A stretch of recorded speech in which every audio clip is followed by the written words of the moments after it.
The UK political party conference season is almost over.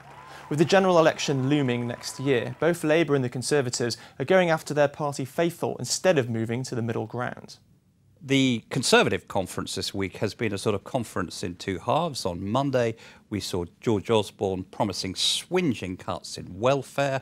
Today, Mr Cameron provided the, if you like, the obverse, which is, well, we'll cut spending, so that means we can cut taxes. So this was very much, I think, a conference designed to shore up the Conservatives against the threat, the perceived threat from UKIP.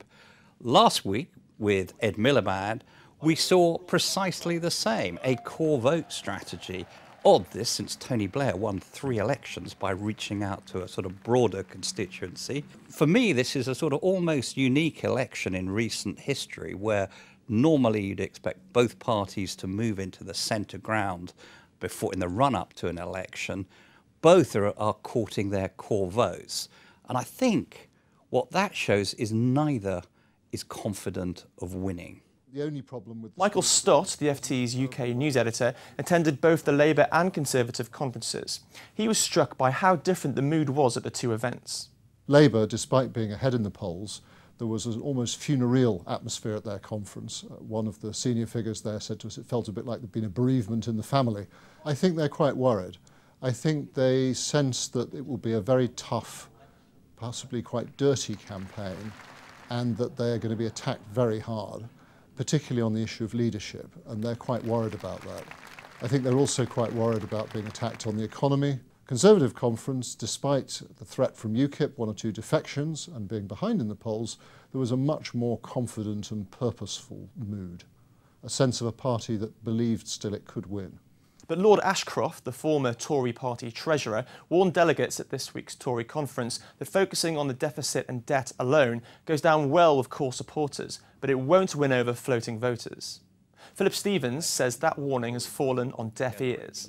To win a general election, the Conservatives have to win over basically a very large number of women voters and also a much higher proportion of ethnic minority voters. None of the messages, I think, this week have come from the Tory conference have been pitched towards those sort of middle ground voting groups. So I'm a bit perplexed by it. You know, it's a balancing act, but I don't think it's one that he's performing terribly well. Matthew Goodwin, Associate Fellow at Chatham House, says it's been difficult for both the main political parties in the UK to communicate their core messages against the backdrop of the UK Independence Party.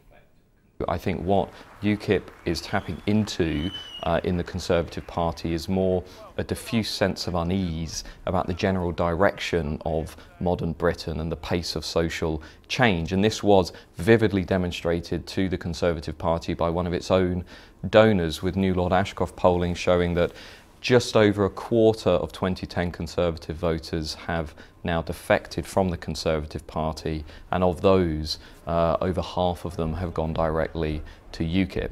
UKIP is the most working class party in Britain. It's the most working class party since Michael Foot led the Labour Party in the early 1980s.